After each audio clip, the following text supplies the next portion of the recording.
Hey,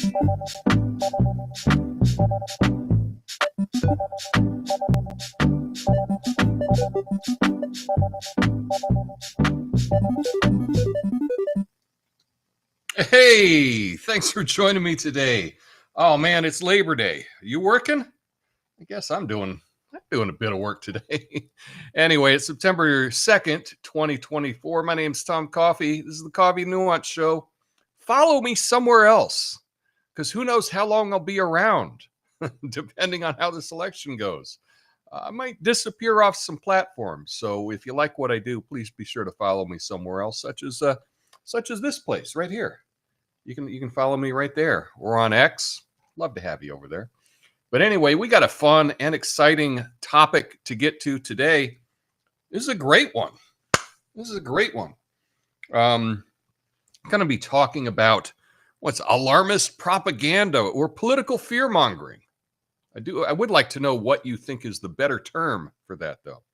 Do I call it alarmist propaganda? Do I call it political fear mongering? Is there another term that we can use? I think they're both pretty good.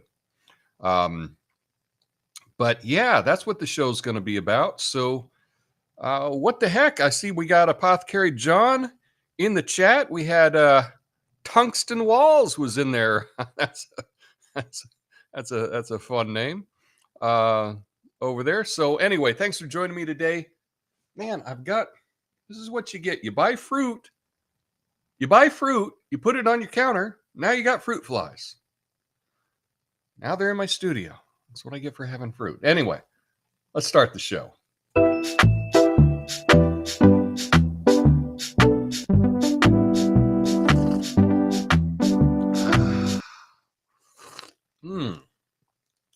Nice. Mind focus? Yeah, anyway. All right, folks, let's talk about something that's been happening more and more in politics. That's fear-mongering. It's like politicians have found the big red button that says panic on it, and they're just slamming it every chance they get. You know, back in the day, a good old scare was reserved for Halloween or maybe when your mother-in-law came to visit, but bump. Now it's year-round, and it's coming from our elected officials. Take Kamala Harris, please. Just yesterday, right? She tweeted out a dark, brooding photo of Trump with a caption, Trump vows. Oh, he vows to be a dictator on day one. And if that wasn't dramatic enough, she added, we won't let him. Really, Kamala? Really? Trump made an obvious joke about being a dictator only on day one, and suddenly it's like he's planning to stroll into the White House with a crown and a scepter, ready to rename the country Trumplandia. Come on, give me a break, right?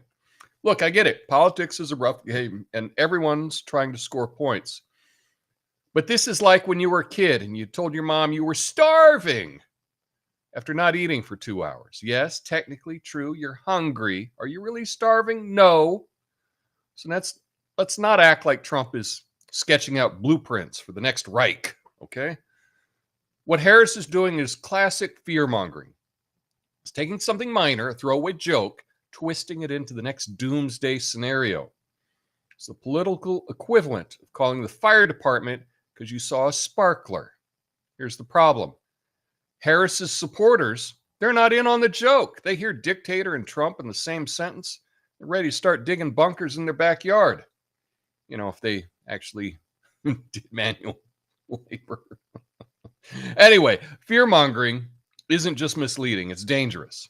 It's like giving the masses a steady diet of anxiety, paranoia, and dread. It doesn't just make people nervous, it makes them irrational. It's like they're living in a horror movie, but instead of Jason, they're running from the ghost of democracy lost. Now, let's be real.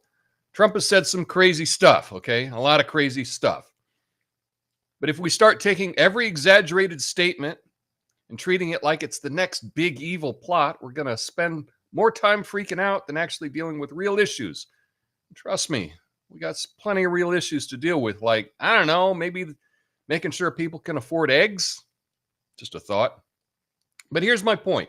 Let's dial it back a bit. Let's not fall for every alarm bell someone rings just because they're holding a big old can of political gasoline. Harris can be worried about Trump, sure. When you cry dictator every time he opens his mouth, just cheapens the word. Makes it harder to tell when something is actually worth worrying about. In the end, we should be able to have political debates without turning everything into a scene from The Purge. Fear is a powerful tool. When you use it too much, people stop taking you seriously. Kind of like when someone says literally too often. Eventually, you start to wonder if they even know what the word means.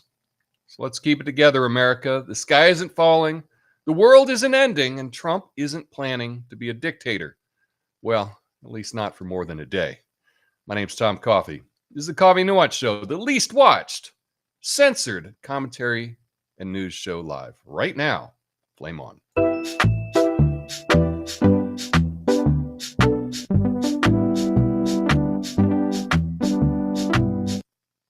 Yeah, so thanks everybody for joining in. Today, oh man, on this Labor Day, I am laboring. I'm doing a bunch of stuff, but this one caught me.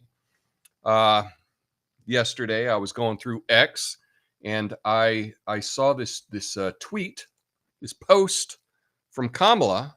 Donald Trump vows to be a dictator on day one. Scary, scary, scary.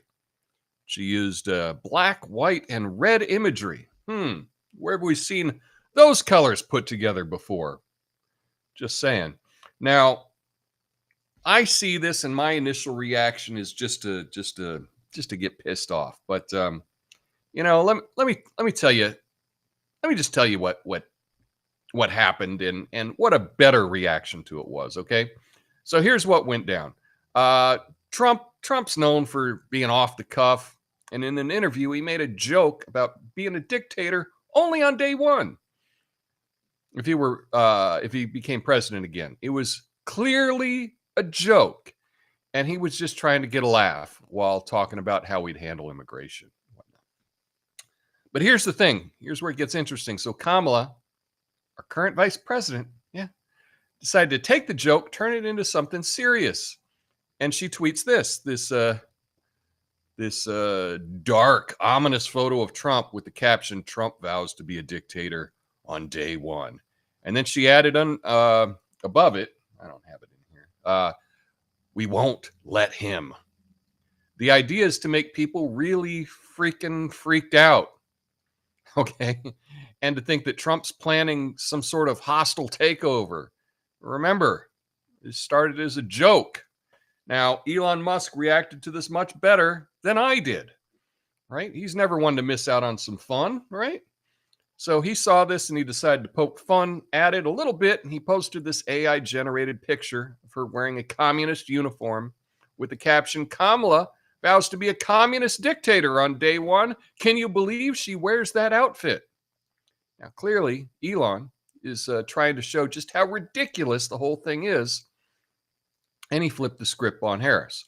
So what we got here is just a classic case of political exaggeration, turning into a Twitter back and forth, with each side trying to one-up the other. In the drama department, the takeaway, be careful not to take everything politicians say at face value, especially when they're trying to scare you. And maybe keep an eye on Elon Musk's Twitter, if you want a good laugh, because I had a great laugh when he posted this this morning. I was like, boom, that's what I need. That's what I'll talk about today. So thank you for that, Elon. Very nice. But there's the nice AI generated picture of a dictator, communist Kamala Harris. Indeed. But this is fear.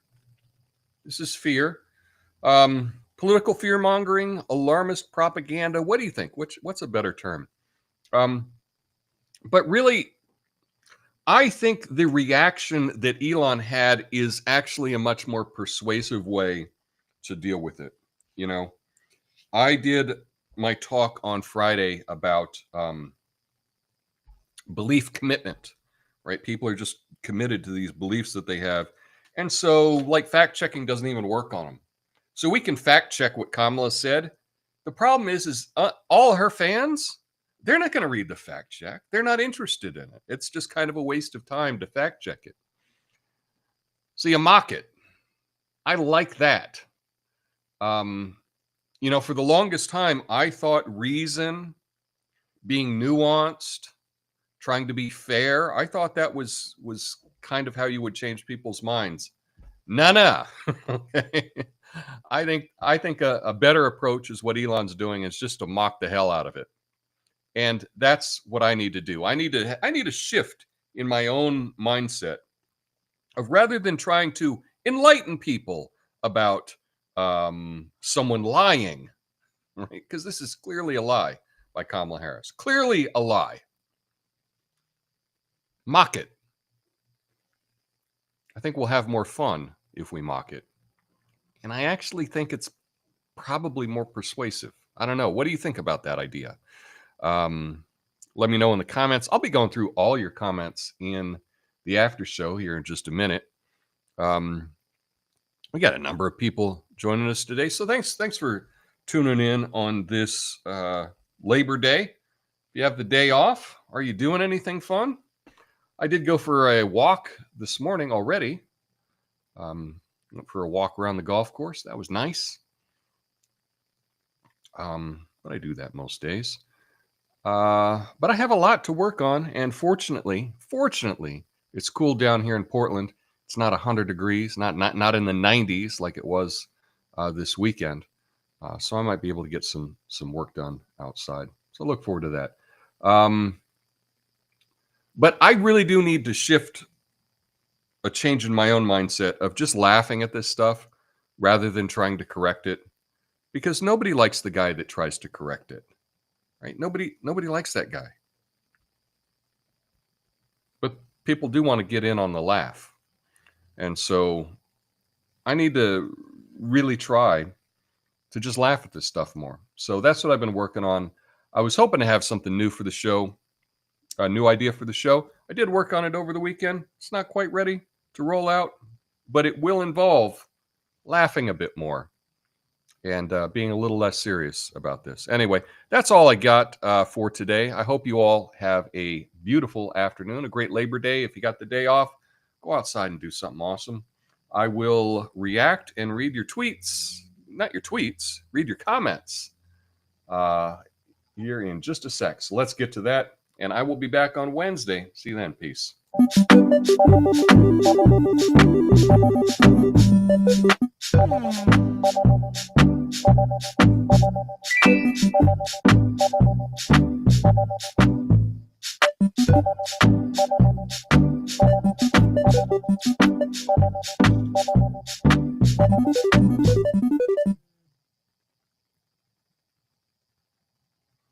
Right, so here we are. Throw $1 in the all right jar. We're going back, going way back. Anyway, Tungsten Wells has an interesting thing to say here. And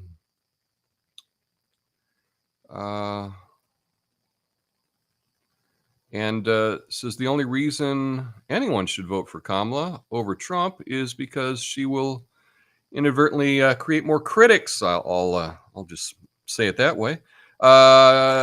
Trump will just have us go to war with Iran and send more money to other places. Then again, both would do the second part. Yeah. Thank you for sharing that point, Tungsten Walls. It's a fun name. What's up, John? Apothecary John, hashtag Rumble Gang. I did put that in the name of the video today. That's what you get for eating healthily. Exactly. What's up, Lucid Ox? Fear gets clicks and is used to con people to donate. So that's what I need to do. I need to figure out how to scare people so that I can maybe make some money at this thing. I make less money at this than I actually lose money, I think, every day I do this, because I don't really make anything doing this. I certainly don't make enough to pay for my own coffee, and I brew it at home. So, what are you going to do, right? Anyway, Ox says, sometimes people put out intentionally wrong information to get corrected in comments. It just gets more viral from corrections. That is true, and sometimes people are just lazy. They don't even look into things. I would give you an example. Well, an example was, and I think both Crystal Ball and Kim Iverson did this over the weekend. They posted a photo of Tulsi with some, I don't know, he looked to be a grifter to me. And he was Shmuley something, but he was this like real pro-Israel guy who I think is probably a con artist. But Tulsi didn't post this picture. This was from an event from like 4 years ago or something like that. And, you know, if you're a popular person, you take pictures with people. It doesn't mean you're endorsing them whatsoever. So this guy got a picture with him. But for whatever reason, it just kind of went around this weekend. Crystal Ball, Kim Iverson posting a picture of Tulsi with this, I guess he's the super pro-Israel guy. I'm not even sure. And then had some really disparaging remarks about it. And I was just like, well, what does that even mean? What does that even mean? And this is an old photo, and you're acting like it's a new photo when it's supposed to mean something. But again, both of them got a whole lot of comments and a whole lot of clicks for posting this, you know, garbage. So I guess that is a response to that, Ox. That's for sure. What's up, Rev? Yeah, very nice. Very nice. I do need to come up with some more custom emotes that you can access on the Rumble platform. So that's cool. Anyway, that's all I really have for today. I'm going to finish my coffee and get on with doing some work outside. But I hope you all have an awesome day. And just be aware, fear sells. Fear sells. And I think a better reaction to fear is what Elon did, which is just to mock it, as opposed to getting upset and correcting the record. Okay, so that's just my take on it. Let me know what you think. I hope you all have an awesome day. And if you haven't so far, do